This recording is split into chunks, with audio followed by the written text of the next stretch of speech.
Admiral Vexara pressed her crystalline hand against the cold metal wall of the command center. Through the cracked windows, she could see the enemy ships moving closer. They looked like giant metal spiders made of sharp angles and glowing red. Lights. The Devourers had been hunting her people for 200 years, and now they were almost finished with their terrible work. The Zephyrian homeworld burned below them. Cities that had stood for thousands of years were now just smoking holes in the ground.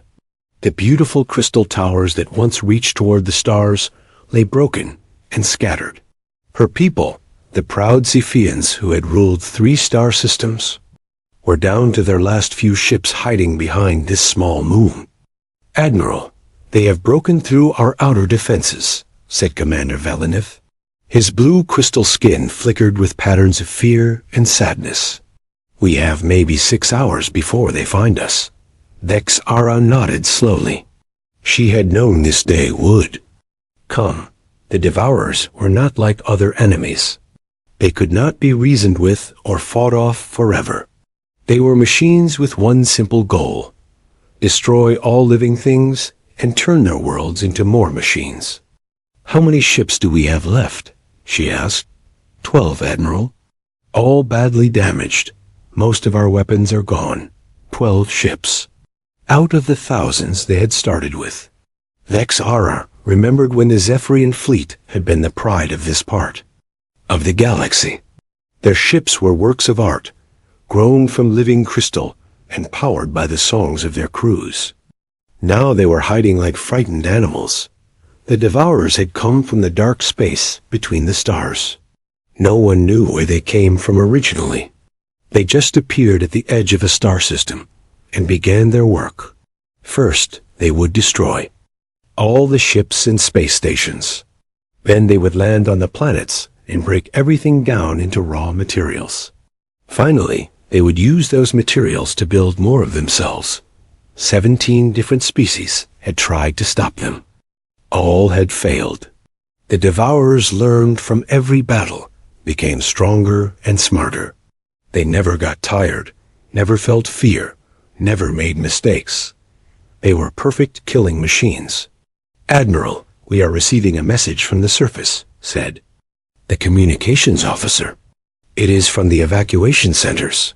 Put it through." The voice that came through the speakers was weak and full of static.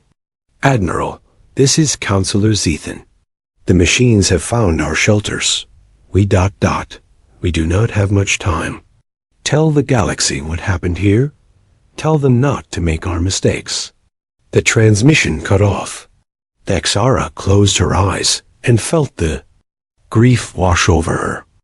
Millions of her people were dying down there, and she could do nothing to save them. "Admiral," said Velinith quietly, "perhaps it is time."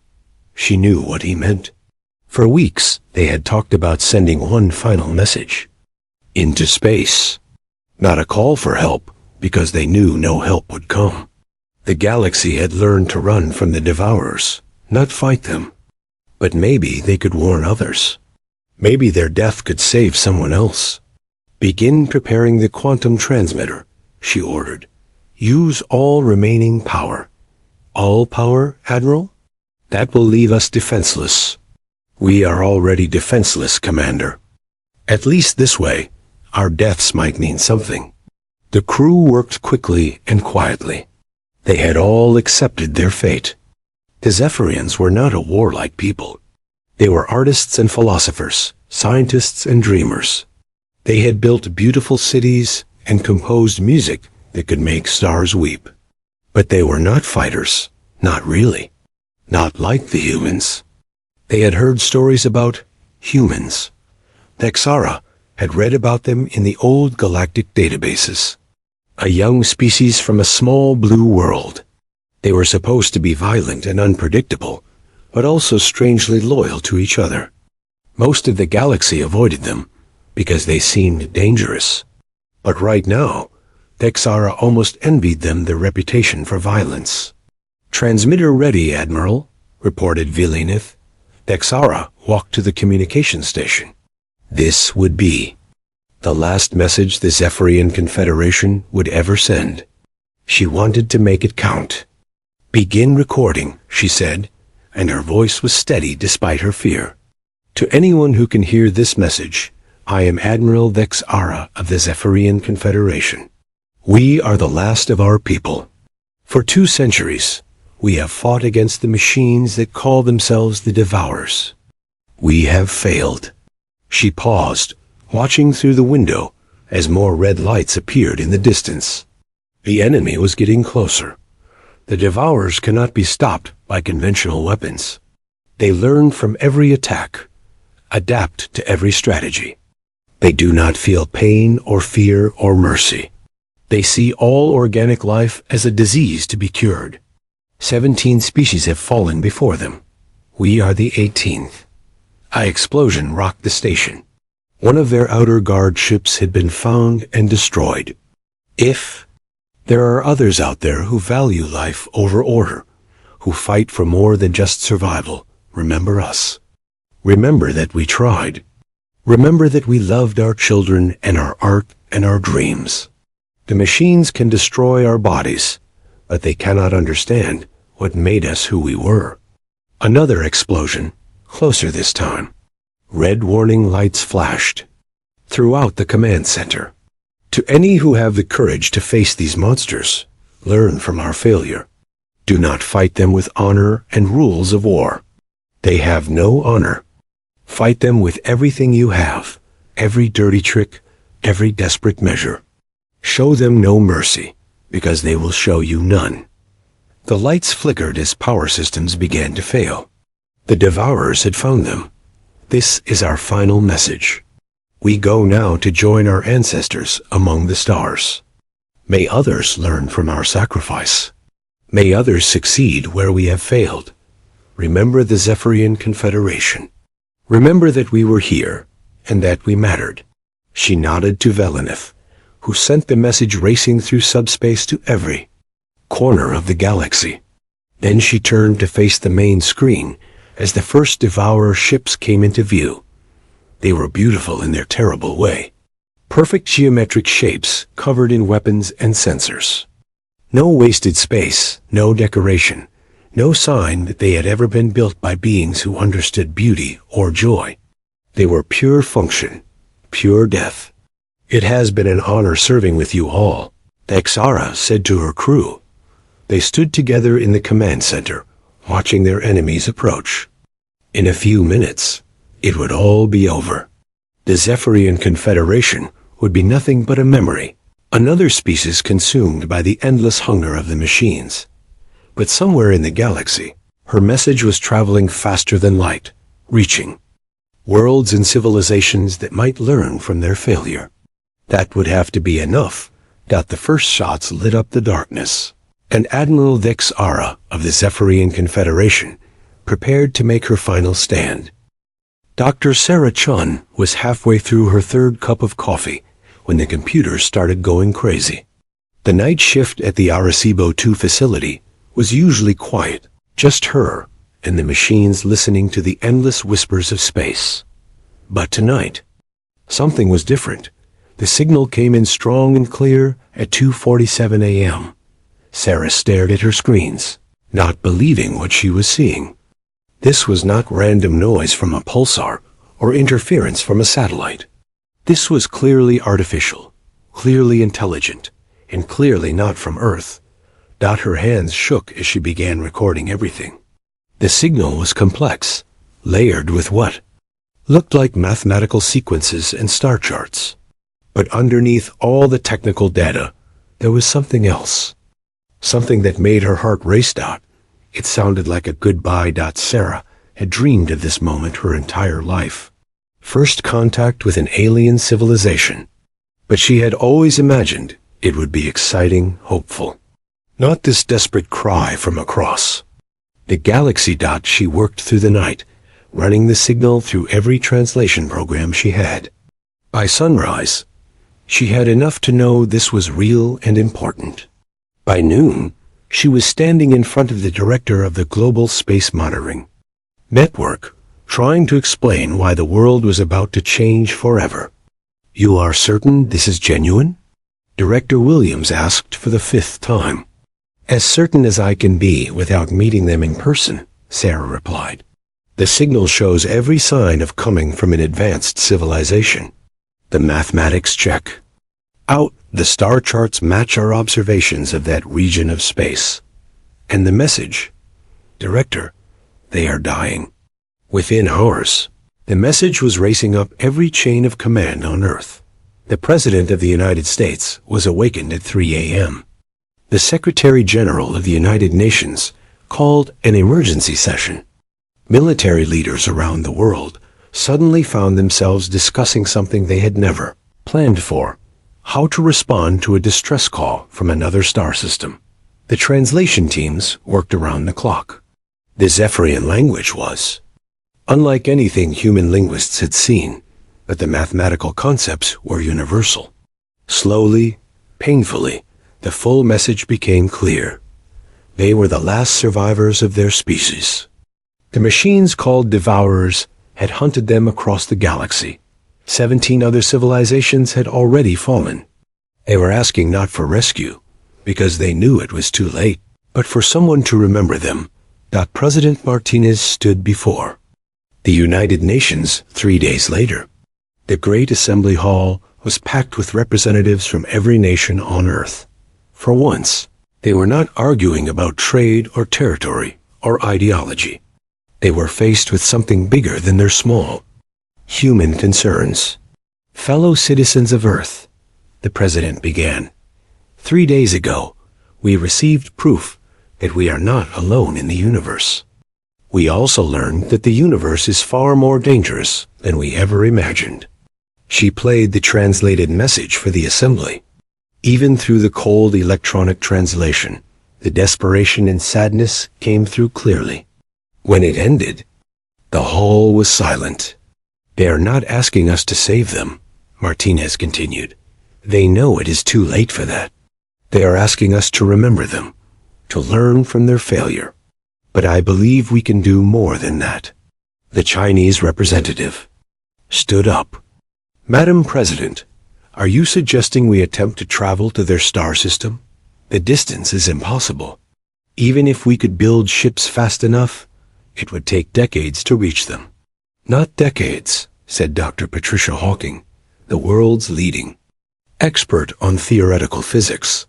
I have been working on this problem since the message arrived. Using our most advanced fusion drives and gravitational assist techniques, we could reach the Kepler system in 8 months. The room erupted in arguments. 8 months to cross interstellar space was still impossible by conventional thinking. But Dr. Hawking's calculations were sound. By pushing human technology to its absolute limits, by risking everything on untested theories, it could be done. Even if we could reach them, said the Russian delegate. What could we do? Our weapons are primitive compared to what these devourers must possess. We would be flying into a battle we cannot win. Maybe, said General Patricia Hayes, chairman of the Joint Chiefs of Staff, but we would be flying into it together. For the first time in human history, we would be united behind a single cause. The debates raged for hours. Some argued it was suicide to reveal humanity's existence to a hostile galaxy. Others said they had a moral duty to try. Still others claimed the whole thing might be an elaborate hoax. But in the end, the decision was simpler than anyone expected. A young delegate from Kenya stood up and said what many were thinking. They asked for help. How can we live with ourselves if we do not try? The vote was not even close. 187 nations voted to authorize Project Exodus. Only 6 voted against, and even they pledged to provide support. Within hours, every military base on Earth was buzzing with activity. Every shipyard began working around the clock. The International Space Station became the command center for the largest construction project in human history. Admiral Jessica Park found herself in charge of humanity's first interstellar military expedition. She had spent her career preparing for wars that might happen on Earth. Now she was preparing for a war that was definitely happening 347 light years away. "Admiral, we have 800 ships committed so far," reported her aide. "Everything from military destroyers to converted cargo haulers. Even some civilian ships are volunteering." Park looked at the massive display showing Earth's growing fleet. It was impressive and terrifying at the same time. Most of these ships had never been designed for combat, let alone interstellar combat against an enemy they knew nothing about. "What? About weapons?" she asked. "Every nuclear weapon we can spare. Particle beam systems borrowed from the moon mining operations. Kinetic impactors, railguns, even some experimental stuff from the Black projects." It was not much against an enemy that had destroyed 17 civilizations. But it was what they had. The hardest part was not building the ships or gathering the weapons. The hardest part was deciding who would go. Nearly 2 million people volunteered in the first week. Teachers, farmers, soldiers, students, grandparents, teenagers. All willing to leave Earth behind for a cause they barely understood. Captain Maria Santos had been commanding a cargo hauler when the call came. Now she found herself in charge of the retrofit operation that would turn her ship into a weapon of war. Her crew of 12 became a crew of 50, including Marines who had never seen space combat and engineers who were making up the rules as they went along. "Captain," said her first officer, "are we really doing this? Flying across the galaxy to fight monsters we have never seen?" Maria looked out at the growing fleet surrounding Earth. Ships from every nation, every walk of life, all preparing for an impossible journey. "We are doing this, Commander, because someone asked for help, and we are the kind of species that answers." 2 weeks after the first message, Earth sent its reply. It was simple and direct, broadcast on the same frequency the Zephyrians had used. "Zephyrian Confederation, this is humanity of the planet Earth in the Sol system. We have received your message. We hear your pain, and we will not forget your sacrifice. But we are coming. We do not know if we can save you, but we will try. Hold on, help is on the way." The message raced across space at the speed of light, carrying with it something the galaxy had not seen in a very long time. Hope. Admiral Park stood on the bridge of her flagship, watching the final preparations. In 2 months, they would begin. The longest journey in human history. Most of them would probably never see Earth again. But they were going anyway, because that was what humans did. They answered when someone called for help. A human fleet left Earth on a Tuesday morning. 892 ships, carrying the hopes and fears of an entire planet, burned their engines and headed for the stars. Captain Maria Santos watched through her viewport as the blue marble that had been home to every human who ever lived grew smaller and smaller behind them. Her ship, the converted cargo hauler Indomitable, was part of Battle Group 7. Around her flew ships that had never been meant for war. There was the Spirit of Detroit, originally built to haul ore from the asteroid belt. The Mumbai Express had carried passengers between Earth and Mars for 20 years. The research vessel Darwin had been studying deep space phenomena just months ago. Now they were all weapons of war, heading into a battle they might not survive. "Captain," said Lieutenant Rodriguez, her communications officer, "we are receiving the morning briefing from Admiral Park." Maria nodded and activated the main screen. Admiral Park appeared, looking tired but determined. Behind her, the bridge of the flagship Endeavour buzzed with activity. "Good morning, fleet," Park began. "We have been traveling for 3 months now, and I wanted to update you on our progress. Long-range sensors show no sign of devourer activity in our path. We remain on schedule to reach the Kepler system in 5 months. 3 months. It felt like a lifetime to Maria, but also like no time at all. Every day brought them closer to an enemy they still barely understood. Every day meant more training, more preparation, more wondering if they were flying toward their deaths. Intelligence teams have been analyzing the Zephyrian transmissions we received during their final battle, Park continued. We now have a better understanding of Devourer tactics and capabilities. The briefing materials are being distributed to all ship commanders. Maria had read every report, watched every recording. The Devourers fought like machines, which made sense because that was what they were. No emotion, no hesitation, no mercy. They calculated the most efficient way to destroy their enemies, and then did exactly that. But humans did not fight like machines. Humans fought with anger and hope and desperate courage. Maria hoped that would be enough. Remember, Park concluded, we are not just fighting for the Zephyrians. We are fighting for every living thing in the galaxy. Every species that dreams, every civilization that creates art, every child who looks up at the stars and wonders what is out there. That is what we represent. That is why we are here. The transmission ended, and Maria turned to her crew. They came from 12 different countries and spoke 8 different languages, but they had become family during the long journey through space. There was Chun, the engineer from Beijing, who could make broken systems work with spare parts, and determination. There was Ahmed, the weapons specialist from Cairo, who had never fired a shot in anger, but knew every system on the ship. There was Johnson, the pilot from Texas, who could fly anything with engines and had volunteered the day the recruitment started. You heard the Admiral, Maria said. 5 more months. How are we looking? Weapon systems are at 90% efficiency, reported Ahmed. The new railgun is working better than expected. Nuclear torpedoes are ready for deployment. Engines are running smooth, added Johnson. Fuel reserves are good. We could push harder if we needed to, but it would cost us, Maria nodded. Every ship in the fleet faced the same choices. Push harder and arrive with less fuel for the battle, or maintain speed and hope they were not too late. The reports from the Kepler system were not encouraging. The last Zephyrian transmission had been received 2 weeks ago. It was just a brief signal, barely strong enough to detect.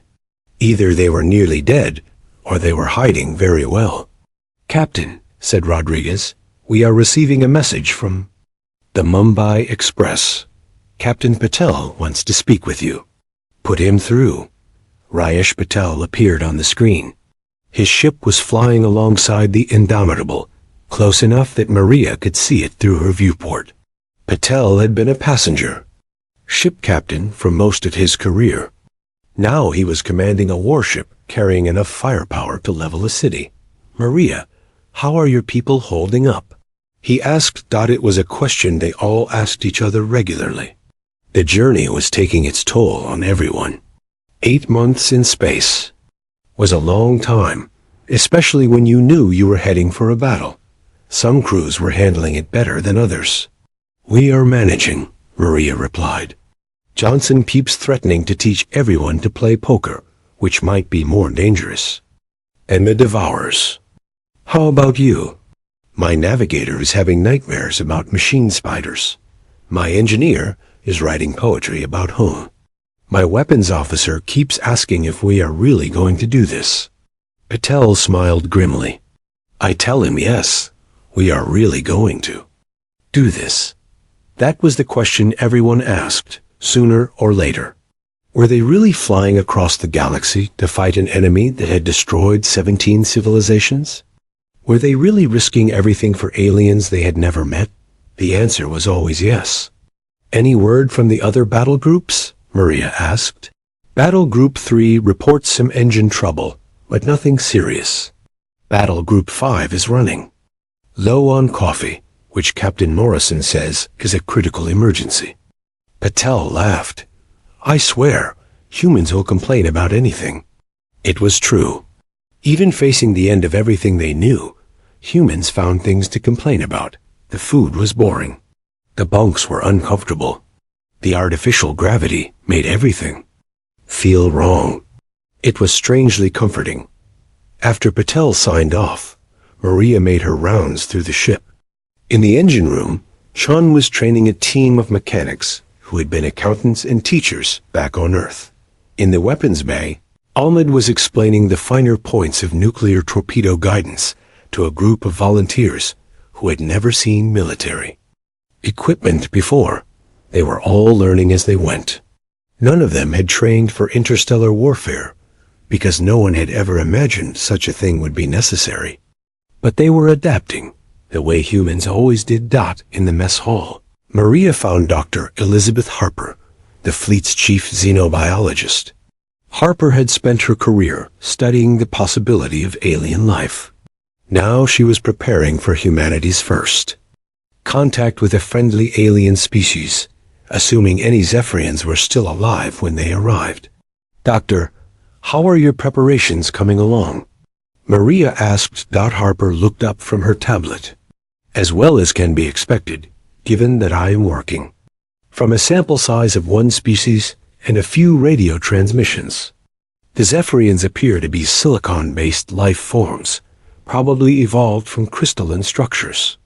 Their psychology seems to value art and contemplation over warfare, which explains why they lost to the Devourers. And the Devourers themselves? Pure artificial intelligence, as far as I can tell. No individual personalities, no emotions, no goals beyond expansion and efficiency. They see organic life as a problem to be solved." Harper paused. "Captain, I have to ask, do you really think we can win this?" Maria had been asked that question dozens of times during the journey. The honest answer was that she did not know. The Devourers had advantages in technology, numbers, and experience. But humans had something else. "Doctor, the Devourers have never fought humans before. They have never faced a species that will fly across the galaxy for strangers. They have never met beings who get angry when someone asks for help and no one comes." Maria smiled. "I think they are in for a surprise." That night, Maria stood in her quarters, looking out at the stars. Somewhere ahead of them, in a star system she could not yet see, the battle for the future of organic life was waiting. Behind them, Earth continued its ancient dance around the sun, probably wondering if their children would ever come home. The fleet flew on through the darkness, carrying with it humanity's first message to the galaxy. "We are here. We have heard you. And we are coming to help." Whether help would be enough remained to be seen. The human fleet dropped out of faster-than-light travel at the edge of the Kepler system, and what they saw made everyone's blood run cold. The system was dying. Admiral Park stood on the bridge of the Endeavour, staring at the tactical display.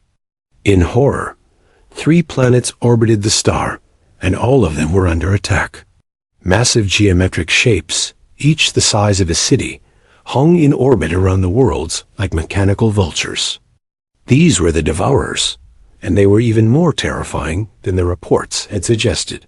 "Admiral," reported Commander Hayes, "we are detecting Zephyrian signatures. 12 ships, heavily damaged, hiding behind the 4th moon of the outer planet. 12 ships, out of thousands." Park felt her heart sink as she pushed the feeling aside. 12 was more than 0, and that meant some of the Zephyrians were still alive. "Open a channel to all Devourer units," she ordered. "Ma'am?" Hayes looked confused. "You heard me, Commander. All channels, maximum power." The communications officer worked frantically at his console. "Channel open, Admiral." Park took a deep breath. This would be humanity's first words to a hostile alien intelligence. She wanted to make them count. "Attention all Devourer units. This is Admiral Jessica Park of the Human Expeditionary Fleet. You are ordered to cease all hostile actions against the Zephyrian Confederation and withdraw from this system immediately. You have 30 seconds to comply." The response was immediate. Every Devourer ship in the system turned toward the human fleet. Their weapons began charging with an ominous red glow. "Well," said Park grimly, I guess that is our answer. All ships. Battle stations. Signal the fleet. Weapons free, engage at will. The first wave of Devourer attack came in the form of thousands of small hunter-killer drones. They moved like a swarm of angry wasps, each one carrying enough firepower to destroy a human fighter. But Admiral Park had studied the reports from previous battles. She knew the Devourers always started with a probe attack to test their enemies. Capabilities. Point defense systems engage, she ordered.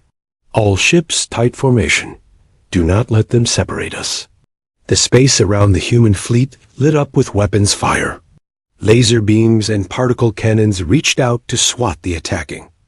Drones, nuclear-tipped missiles exploded in brilliant flashes. The humans were fighting for their lives before they had even properly entered the system. Captain Maria Santos watched from the bridge of the Indomitable as her ship's guns tracked and destroyed drone after drone. Her crew worked with mechanical precision, but she could see the fear in their eyes. They had trained for this moment for 8 months, but training was nothing like the real thing. "Captain," shouted Lieutenant Rodriguez over the noise of battle, "the Spirit of Detroit is taking heavy damage. Captain Williams is requesting assistance." Maria looked at her tactical display. The converted freighter was surrounded by drones, its point defense systems failing. In minutes, it would be destroyed. "Johnson, take us in," she ordered. "Ahmed, prepare the railgun. We are going to clear them a path." The Indomitable dove toward the struggling ship, its weapons blazing. The railgun fired once, twice, 3 times, each shot destroying multiple drones with pure kinetic energy. It was crude compared to the elegant energy weapons of the Devourers, but it worked. "This is Captain Williams," came a voice over the radio. "Thank you, Indomitable. We owe you one." "Save it for the victory party," Maria replied. But she wondered if any of them would live to see a victory party. The drone attack was just the beginning. As the humans pushed deeper into the system, the real Devourer ships began to engage. These were massive constructs of living metal, each one unique, but following the same basic design principles. No wasted space, no decoration, just weapons and engines and armor, arranged in perfect geometric patterns. Admiral Park had divided her fleet into battle groups, each one designed to support the others. But the Devourers had been fighting wars for 1,000 years. They knew how to break up formations, how to isolate enemy ships, and destroy them piecemeal. "Admiral," reported Hayes, "Battle Group 5 is under heavy attack. They are requesting permission to break formation." "Negative," Park replied immediately. "If we scatter, they will pick us off one by one." All ships maintain formation and continue the advance. It was easier said than done. The Devourers fought like a single organism, their ships coordinating. Attacks with machine precision. They would concentrate fire on one human ship until it was destroyed, then move on to the next target. It was methodical, efficient, and terrifying. But the humans were not fighting like the Zephyrians had. Where the crystalline beings had relied on honor and traditional tactics, the humans fought dirty. They used every trick they could think of, every advantage they could find. Captain Rayesh Patel proved this when his ship, the Mumbai Express, found itself facing a Devourer construct 3 times its size. Instead of trying to fight it conventionally, he ordered his helmsman to ram the enemy ship at full speed. "All hands, brace for impact," he announced calmly over the intercom. "It has been an honor serving with you." The Mumbai Express hit the Devourer ship like a guided missile, its nuclear reactor set to overload on impact. The explosion destroyed both ships, but it also created a gap in the enemy formation that 3 other human ships were able to exploit. Admiral Park watched the tactical display as the red dot representing Patel's ship disappeared. She had known. Rayesh for 15 years had served with him on joint missions before this war began. Now he was gone, along with his entire crew. But his sacrifice had meaning. The Devourers had never faced enemies willing to use kamikaze tactics. Their logical minds could not compute the possibility that organic beings would deliberately destroy themselves to damage an enemy. It created confusion in their ranks, hesitation in their targeting systems. "Admiral," called Hayes, "we are receiving a transmission from the Zephyrian ships. Put it through." The voice that came through the speakers was weak and filled with static, but the emotion was unmistakable. "Human ships, this is Admiral Vex Ara of the Zephyrian Confederation. We cannot believe you came. You actually came." "Admiral Vex Ara." Park replied, "This is Admiral Jessica Park of Earth. We heard your call for help. We are sorry we could not get here sooner." "You came at all," Vex Ara said, and her voice seemed to break. "That is more than we dared hope for. But you must know, these creatures cannot be defeated by conventional means. They adapt to every tactic, counter every strategy. Then we will just have to be unconventional," Park replied grimly, as if to prove her point, the converted research. Ship Darwin demonstrated exactly what she meant. Instead of engaging the Devourers directly, Captain Sarah Kim had ordered her crew to deploy every scientific probe and sensor drone they had. But these were not ordinary probes. The human engineers had packed them with explosives and programmed them to seek out specific electromagnetic signatures. The Devourers, expecting another conventional attack, found themselves dealing with hundreds of tiny bombs that slipped through their defenses and exploded against their hull at weak points identified by the Darwin sensors. It was not enough to destroy the enemy ships, but it damaged their coordination systems and caused several of them to fire on each other by mistake. The battle raged for hours. Human ships died, their crews becoming heroes in the span of seconds, as they gave their lives to protect their comrades. But slowly, impossibly, they were winning. The Devourers had superior technology and numbers, but they had never faced an enemy like humanity. They had never fought beings who would sacrifice themselves for strangers, who would turn civilian ships into weapons, who would ram enemy vessels rather than surrender. As the human fleet pressed deeper into the system, Admiral Park opened communications. "With all ships, all vessels, this is Admiral Park. We came here to save the Zephyrians, but we are doing more than that. We are showing this galaxy that there are still those who will stand up to bullies, who will cross space itself to help those in need. Make them remember this day. Make them remember that Earth answered when someone called for help." The battle was far from over, but for the first time since arriving in the system, Admiral Park allowed herself to hope. They might actually pull this off. They might actually win. The tide of battle turned when Captain Maria Santos made a decision that would be remembered for generations. Her ship, the Indomitable, was badly damaged, her weapons systems failing, her crew exhausted. In front of her loomed the largest Devourer construct anyone had ever seen, a massive geometric nightmare that served as the command ship for the entire enemy fleet. "Captain," said Lieutenant Rodriguez, his voice tight with fear, "we cannot match that thing. Our weapons barely scratch. It's armor." Maria looked at her tactical display, then at her crew. These people had followed her across the galaxy, trusted her with their lives, believed in the mission even when it seemed impossible. Now she was about to ask them for the ultimate sacrifice. "All hands, this is the captain," she announced over the intercom. "We came here to save people we have never met because it was the right thing to do.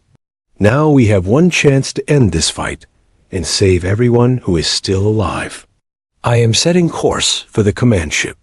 Anyone who wants to transfer to the escape pods has 30 seconds. No one moved. Chun stayed at her engineering station, coaxing more power from the dying engines. Ahmed remained at weapons control, firing their last missiles at the enemy. Johnson held the helm steady, guiding them toward their target. "Captain," said Rodriguez quietly, "it has been an honor." "The honor was mine," Maria replied. Then, louder, "All ships, this is Indomitable. We are making our attack run. Cover us. For as long as you can." The human fleet responded immediately. Every ship that could still fight turned their guns on the command construct, trying to distract it from Maria's approach. The Spirit of Detroit, her hull cracked and bleeding atmosphere, used her last nuclear torpedo to clear a path. The research vessel Darwin positioned herself between the Indomitable and the smaller Devourer ships, taking hit after hit to protect Maria's final run. The command construct's weapons turned toward the approaching ship. Energy beams that could slice through steel reached out like fingers of death. The Indomitable shook and buckled under the assault, her armor melting away layer by layer. "Hull breach on decks 4 and 5, reported Chun. "We are losing life." "Support. Keep us together for 30 more seconds," Maria ordered. "That is all I need." She looked out at the enemy ship growing larger in her viewport. This close, she could see the details of its construction. Every angle was perfect, every surface smooth and functional. It was beautiful in its way, like a mathematical equation, made real, but it was also cold and lifeless, built by minds that saw organic life as an error to be corrected.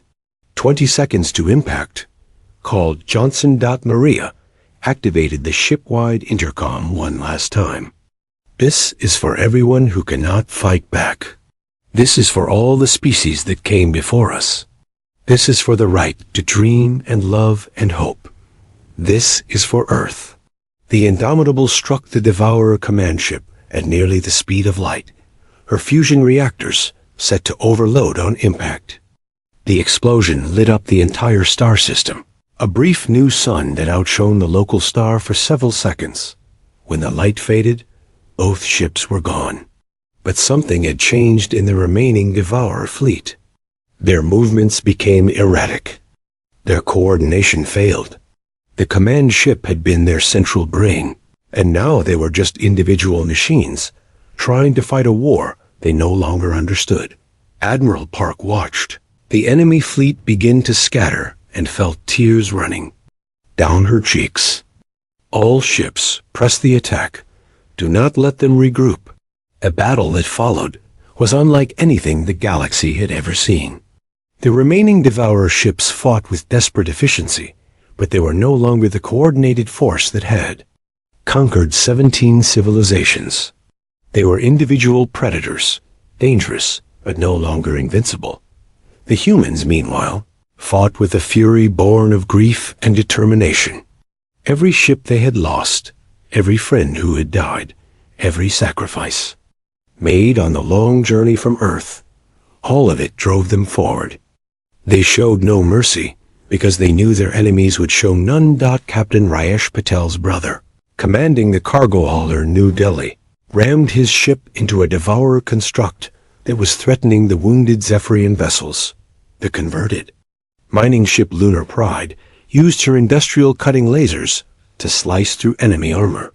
The passenger liner European Dream deployed her entire complement of maintenance robots, each one now carrying explosives to swarm over a damaged Devourer ship. One by one, the enemy ships fell.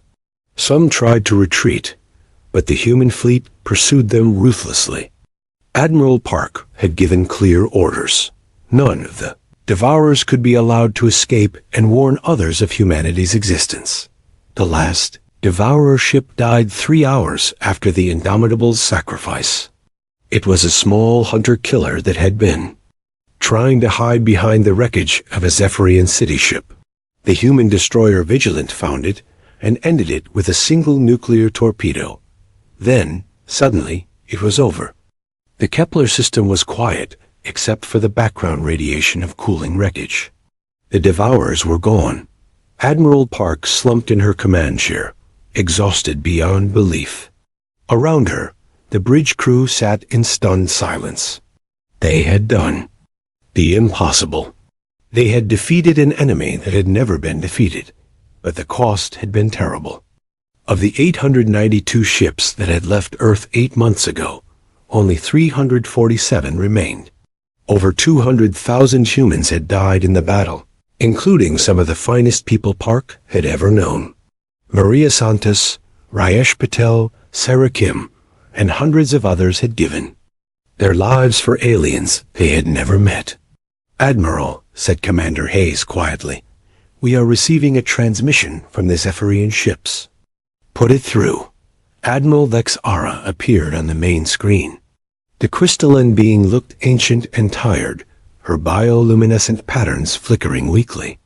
But there was something else in those alien features that Park recognized. Hope. "Admiral." "Park," Exara said, "we do not have words in any language to thank you for what you have done. Your people have saved not just us, but every living thing in the galaxy. The Devourers are gone, truly gone, for the first time in 1,000 years." "The price was high," Park replied. "Too many good people died today." "They died as heroes," Exara said firmly. "They died so that others might live, so that children might grow up free from the shadow of the machines. That is the greatest death any being can ask for." Over the next several days, the human and Zephyrian fleets worked together to rescue survivors and catalog the damage. The Zephyrian Confederation was reduced to barely 50,000 individuals scattered across 12 ships. But they were alive. Their homeworld was gone, stripped bare by the Devourers. But they could rebuild. More importantly, they had something they had not possessed in 2 centuries. A future Dr. Elizabeth Harper worked alongside Zephyrian scientists to establish proper communication protocols. The 2 species were vastly different, but they shared the most important things: curiosity, creativity, and the capacity to care about others. "Your people are remarkable," said scientist Velineth during one of their sessions. "The Devourers have faced many species, but none who fought as you did. None who came so far to help strangers." "We are not special," Harper replied. "We are just human." But even as she said it, she knew it was not entirely true. Humanity was special, not because they were stronger or smarter than other species, but because they had made a choice. When someone called for help, they answered.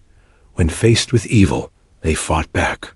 When the stakes were highest, they gave everything they had. 3 weeks after the battle, Admiral Park composed a message. To be sent back to Earth, it would take years to reach home. But she wanted the people of Earth to know what their children had accomplished. "To the people of Earth," she began, "we came to save the Zephyrian Confederation, and we succeeded. But we did more than that. We showed the galaxy what humanity stands for.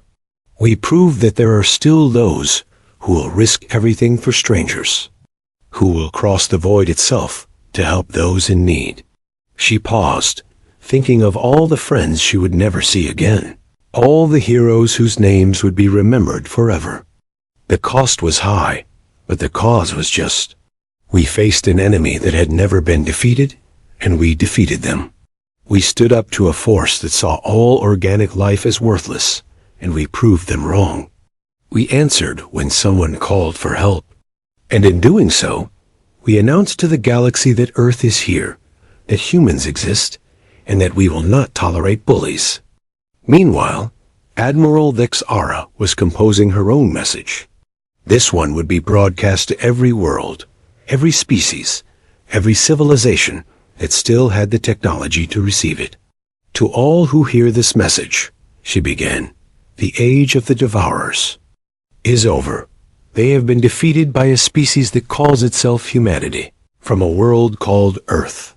These beings heard our cry for help and came to our aid, crossing impossible distances to fight for people they had never met." Her bioluminescent patterns brightened as she continued. "The galaxy is not as dark as we thought. There are still those who value life over logic, who fight for more than just survival.